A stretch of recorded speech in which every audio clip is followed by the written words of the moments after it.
திருச்சிற்றம்பலம். தென்னாடுடைய சிவனை போற்றி, எந்நாட்டவருக்கும் இறைவா போற்றி. அனைவருக்கும் வணக்கம். நாம இன்னைக்கு தனுசு ராசிக்குண்டான ஜனவரி மாத பலன்கள் எப்படி இருக்கும் அப்படிங்கிறத பார்க்கலாம். அதற்கு முன்னாடி நம்மளுடைய சேனலை சப்ஸ்கிரைப் பண்ணிக்கோங்க. பெல் பட்டன்ல ஆல் அப்படின்னு சொல்லக்கூடிய பட்டனை கிளிக் பண்ணிக்கோங்க. அப்பதான் நம்ம போடக்கூடிய அனைத்து பதிவுகளுமே உங்களுக்கு உடனுக்குடன் வந்துகிட்டே இருக்கும். நம்ம சேனல்ல நிறைய ஆன்மீகம் சம்பந்தப்பட்டது, ஜோதிடம் சம்பந்தப்பட்டது, வழிபாடுகள் சம்பந்தப்பட்ட, பரிகாரங்கள் சம்பந்தப்பட்ட எல்லாமே கொடுத்துட்டு இருக்கோம்.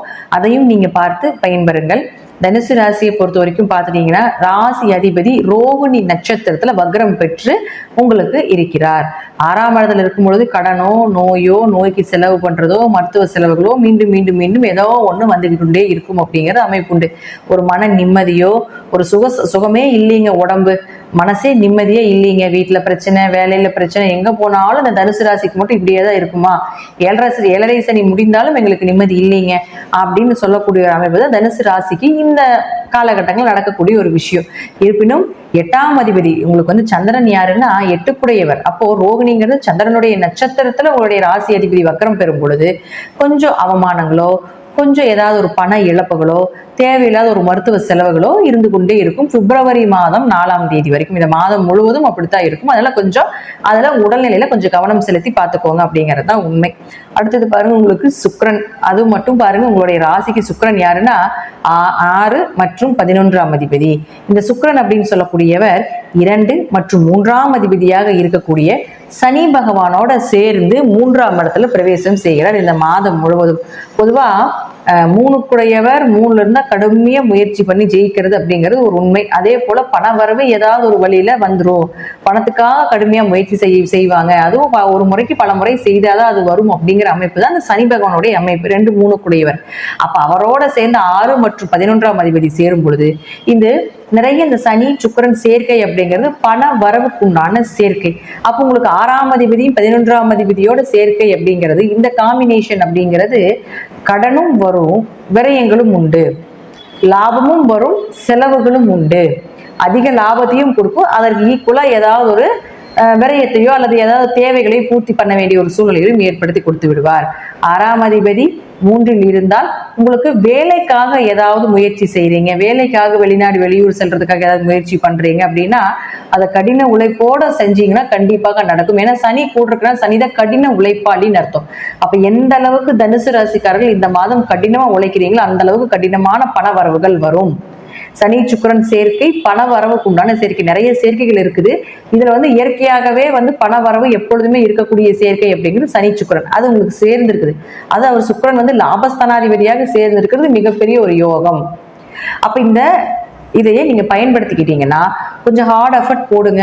அதனால கொஞ்சம் உடம்பு தளர்வுகள் ஏற்படும், கொஞ்சம் மனசு கொஞ்சம் வேதனைகளாகத்தான் இருக்கும். ஆனாலும் நீங்க எதிர்பார்த்த பணவரவை விட மிகப்பெரிய ஒரு வளர்ச்சி அப்படிங்கிறது நிச்சயமாக ஏற்படுத்தி கொடுத்து விடுவார். அடுத்தது செவ்வாய். இந்த செவ்வாய் அப்படின்னு சொல்லக்கூடியவர் யாருன்னு பாத்தீங்கன்னா 5 மற்றும் 12ஆம் அதிபதி.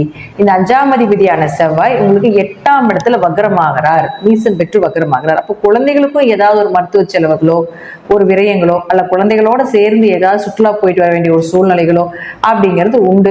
பெருசா நம்ம உள்ள கொஞ்சம் நெகட்டிவா தான் எல்லா கிரகங்களும் இந்த மாதம் இருக்குது அப்படிங்கிறதுனால பெருசா நீங்க அதை யோசிக்க வேண்டியதே இல்லை. கொஞ்சம் ஹார்ட் எஃபர்ட் போட்டு என்ன பண்ணீங்களோ அது உங்களுக்கு சக்சஸா இருக்கும். செவ்வாய் அடுத்தது பாருங்க, உங்களுடைய ராசிக்கு 7க்கு வந்துடுறாரு 21ஆம் தேதிக்கு மேல. அப்ப 5குடையவர் 7க்கு போயிடுற ஒரு 20ஆம் தேதி வரைக்கும் மட்டும்தான் உங்களுக்கு நிறைய ப்ராப்ளம் வருமே தவிர 21ஆம் தேதிக்கு மேல 5, 7 தொடர்புகள் எல்லாமே பண வரவு, திருமண வரன், குழந்தைகள்னால பெருமை அடையக்கூடியது, வீட்டுல குழந்தை ஏதாவது மழலை சத்தங்கள் கேட்பது, திடீர் அதிர்ஷ்டங்கள், குல தெய்வத்தினுடைய அனுகிரகம், எதிர்பார்த்த திருமண வரன் அமையிறது, நீங்க எந்த இடத்துல எதிர்பார்க்கிறீங்களோ அதோட நல்ல வரனா அமையிறது, இதெல்லாமே நிச்சயமாக ஏற்படுத்தி கொடுப்பார். அதே போல உங்க குழந்தைகளுக்கு ஏதாவது திருமண வரன்களையும் ஏற்படுத்தி கொடுப்பதற்குண்டான வாய்ப்புகளும் உண்டு அப்படிங்கிறது 21ஆம் தேதிக்கு மேல. அப்போ உங்களுடைய பிளானிங் எல்லாமே நீங்க 21ஆம் தேதிக்கு மேலதான் வச்சுக்கணும். 20ஆம் தேதி வரைக்கும் கொஞ்சம் பொறுமையா என்ன இருக்குதோ அது கடினமான உழைப்பை போட்டு அதில் சம்பாதிக்கிறதுக்கு உண்டான வாய்ப்புகளோ, அதுல எப்படி சேர்த்தலாம் அப்படிங்கிற வாய்ப்புகளை மட்டும் நீங்க எடுத்துட்டு 21ஆம் தேதிக்கு மேல உங்களுடைய சந்தோஷம், உங்களுடைய பிளானிங், உங்களுடைய சுற்றுலா, குடும்ப தேவைகள் இதெல்லாமே 21ஆம் தேதிக்கு மேல நீங்க வைத்துக் கொள்ளும் பொழுது அது சக்சஸா இருக்கும் அப்படிங்கிறதா உண்மை. அடுத்தது சூரியன். இந்த சூரியன் அப்படின்னு சொல்லக்கூடிய பாத்தீங்கன்னா 9ஆம் அதிபதி. இந்த 9ஆம் அதிபதியான சூரியன் உங்க ராசியிலே இருக்கிறார். அப்போ எவ்வளவுதான் பிரச்சனைகள் வந்தாலும் தெய்வத்தினுடைய அனுகிரகம் உங்களுக்கு உண்டு 14ஆம் தேதி வரைக்கும். அடுத்தது பாருங்க, 14ஆம் தேதிக்கு மேல 2ஆம் வீட்டுக்கு போவார். அப்போ 2வது வீட்டுக்கு போறப்போ பண வரவு, பூர்வீக சொத்துல ஏதாவது பண வரவு வர்றது, அப்பா மூலமாக உதவிகள் கிடைப்பது, உயர்கல்வி படிப்பதற்குண்டான நோக்கங்கள், அதுல நல்ல பெயர் புகழ் எடுப்பது, உங்களுடைய பேச்சுக்கு ஒரு மரியாதை கிடைப்பது, இதெல்லாமே உங்களுக்கு பார்த்துட்டீங்கன்னா புதன் உங்களுக்கு சூரியன் 14ஆம் தேதிக்கு மேல போனதுக்கு அப்புறம் நிச்சயமாக நடக்கும் அப்படிங்கிறதுல மாற்றம் கிடையாது. ஏன்னா புதனும் கூட சேர்ந்து இருக்கார். புதன் யாருன்னா உங்க ராசிக்கு 7 மற்றும் 10ஆம் அதிபதி. அப்ப 7 மற்றும் 10ஆம் அதிபதியான புதன் உங்களுக்கு இதே இடத்துல 24ஆம் தேதி வரைக்கும் இருப்பார். அப்ப கேந்திராதிபதி கேந்திரத்தில் இருக்கும் பொழுது திருமண வரன், தொழில் வளர்ச்சி, தொழில் மாற்றங்கள், தொழில இன்னும் கொஞ்சம் ஏதாவது பொருட்கள் போட்டு அதிகப்படுத்துறது, விரிவுபடுத்துறது, தொழில ஒரு பிரபலம் ஆகிறது, இது எல்லாமே அந்த 20 நாட்கள்ல ஒரு வளர்ச்சி நிச்சயமாக ஏற்படுத்தி கொடுக்கும். ஒரு பகுதி ஒரு 50% உடல் உழைப்பு, அதே போல மருத்துவ செலவுகள், நோய் தொந்தரவுகள் இருந்தாலும் ஒரு 50% தொழில் வளர்ச்சி, வருமானம், இதெல்லாமே ஒரு 15ஆம் தேதிக்கு மேல எதிர்பார்க்கலாம். 20ஆம் தேதிக்கு மேல உங்களுக்கு நல்ல சந்தோஷங்கள் கொடுக்கக்கூடிய ஒரு மாதமாக இருக்கும் அப்படிங்கிறதுல மாற்றமே இல்லை அப்படிங்கிறது உண்மை. இந்த மாதம் தனுசு ராசியை பொறுத்த வரைக்கும் பார்த்துட்டீங்கன்னா தொழில கான்சென்ட்ரேஷன் பண்ணுங்க, கடின உழைப்பை போடுங்க. போட்ட உழைப்புக்குண்டான ஊதியமும் பாராட்டும் நிச்சயமாக 20ஆம் தேதிக்கு மேல வரும் அப்படிங்கிறது உங்க ஜாதகத்தினுடைய அமைப்பு. ஜாதகத்துல தசாபுக்தி நல்லா இருந்தால் நான் சொல்லக்கூடிய கருத்துக்கள் சிறிது மாறுபடலாம். நன்றி. மீண்டும் ஒரு நல்ல பதிவுல சந்திக்கலாம். திருச்சிற்றம்பலம், தில்லையம்பலம், ஸ்ரீ நரசிம்மர் திருவடிகளில் சரணம்.